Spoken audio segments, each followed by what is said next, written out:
मैं doctor Vijayalakshmi Sahu India का heart Madhya Pradesh से आई हूँ। आज मैं आप लोगों के बीच में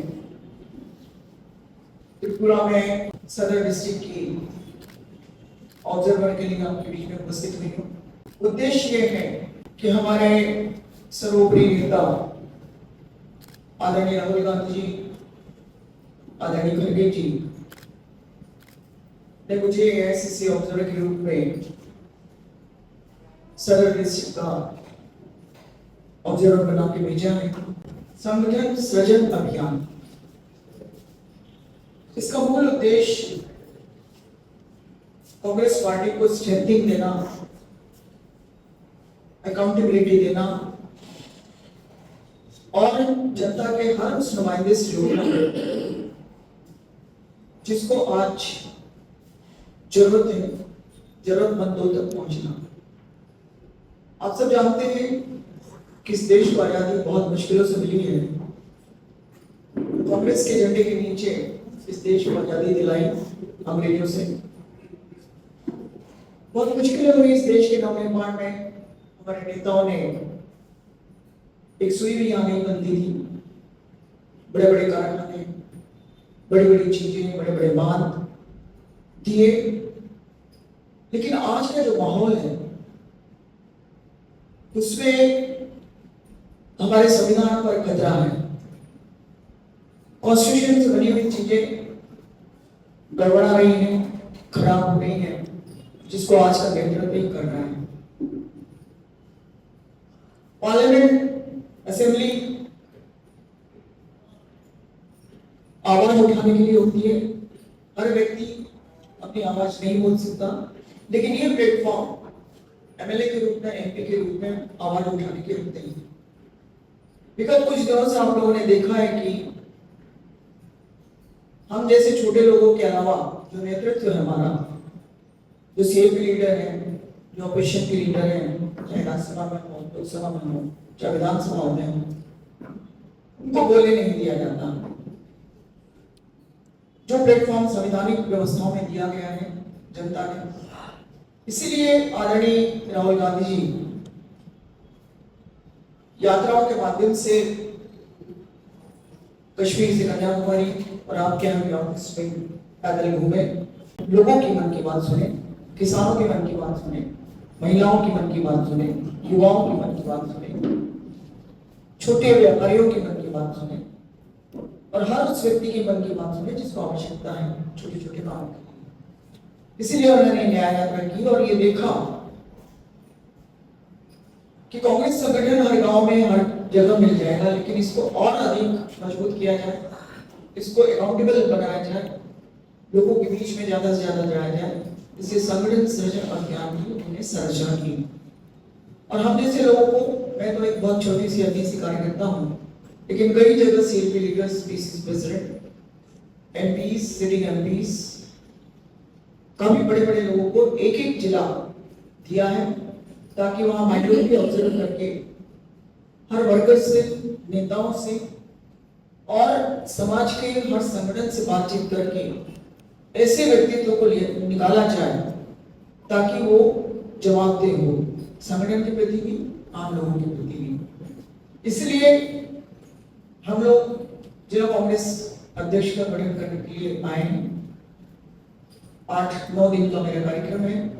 हर ब्लॉक में मैं जाऊंगी, असेंबली में जाऊंगी और वहां हमारे कांग्रेस के वर्कर्स, इसके साथ साथ जो स्टेक होल्डर्स हैं या जो और अन्य लोग हैं जो अन्य कम्युनिटी से आते हैं, चाहे डॉक्टर्स हो, इंजीनियर्स हो, किसान हो, मजदूर, बातचीत करके ऐसे नाम निकाले जाएंगे कि जो संगठन को मजबूती प्रदान करें और नीचे लेवल तक के हमारे कार्यकर्ताओं को जोड़ के रखें और कंधे से कंधा मिलाकर लोगों के बीच में काम करें।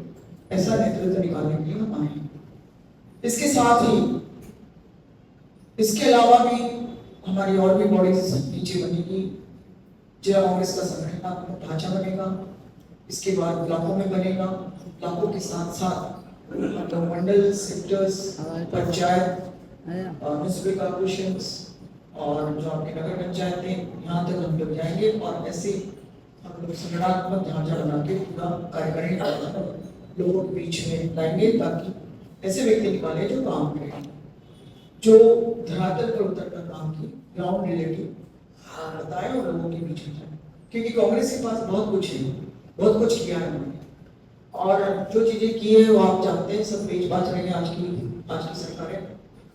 और जो आपस में मनमुटाव है, हम लोग सत्यमेव जयते कुटुंबकम की भावना के अनुरूप काम करना पहले भी चाहते थे, किया, देश को आजादी दिलाई और आज भी करना चाहते हैं और आगे भी करेंगे। यही हम लोग का उद्देश्य है और इसी उद्देश्य को लेकर मैं आप लोगों के बीच में आई हूँ और आपसे भी निवेदन करना चाहती हूँ कि जिस तरह से नॉर्थ ईस्ट डिस्टर्ब हो रहा है, जिस तरह से लोग जो कांग्रेस में विचारधारा के लोग थे, जो संवैधानिक ढांचों में परिवर्तन होकर लोग छोड़ छाड़ के जा रहे हैं, आप सब जानते हैं किन परिस्थितियों में जा रहे हैं, किन दबावों में जा रहे हैं, किन लालचों में जा रहे हैं।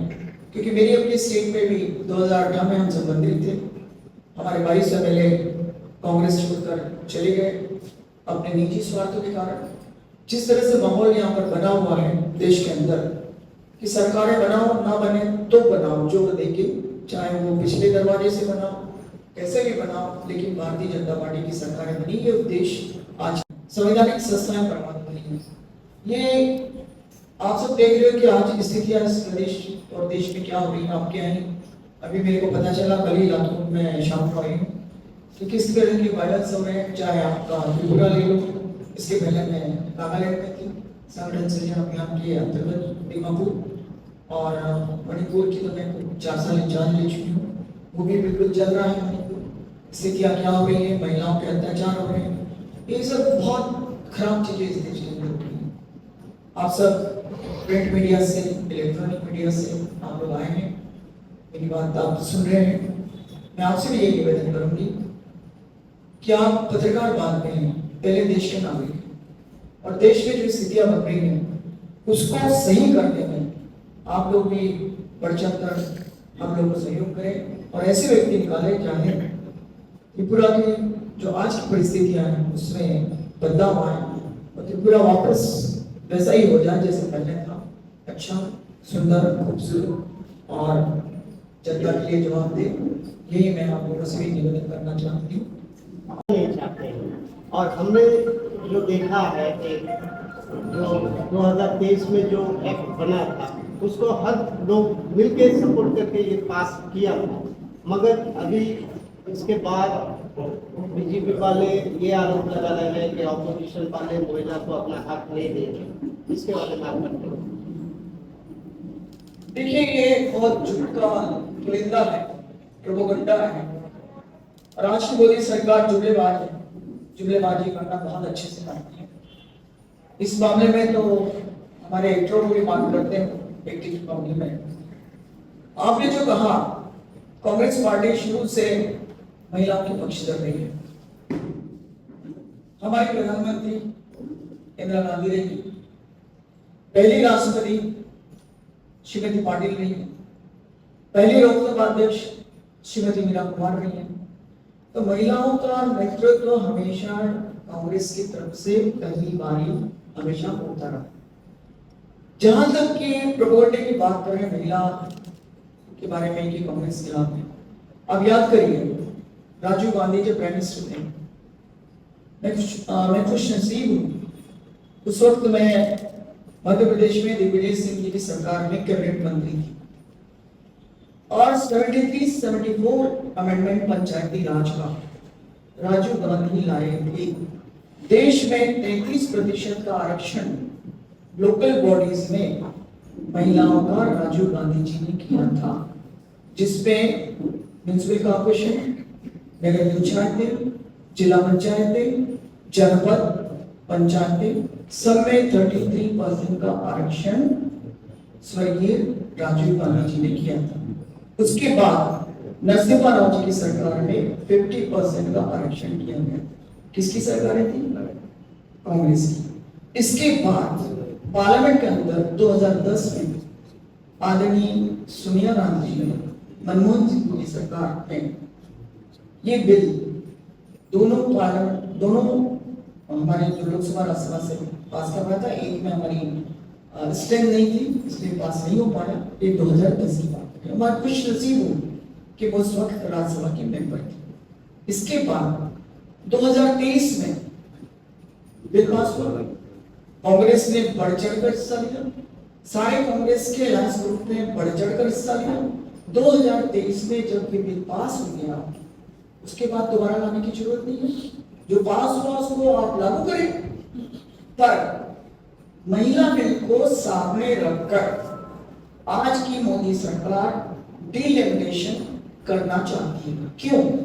क्योंकि इन्होंने 2023-24 के इलेक्शन में ये कहा था अब की बार 400 पार नहीं हुए, 400 पार नहीं हुए, और उसके बाद देश में जो स्थितियां बन रही है और ज्यादा खराब हो रही है। उनको लग रहा है कि सरकार बीजेपी की नहीं बनने वाली है, इसलिए डिलिमिटेशन करते हुए इधर का एरिया इधर जोड़ो, इधर का एरिया इधर जोड़ो, ताकि ऐसी पार्लियामेंट कॉन्स्टिट्यूंसी बनाओ ताकि उनकी सरकार बने। ये उनका उद्देश्य है। और सामने किसको रखा? महिला बिल को। अरे लागू करो ना, हम तो तैयार हैं। जो आपने 2023 में पास किया आप लागू करो, उसके आधार पर आप असेंबली और पार्लियामेंट इलेक्शन करवाओ। हम तो बिल्कुल तैयार बैठे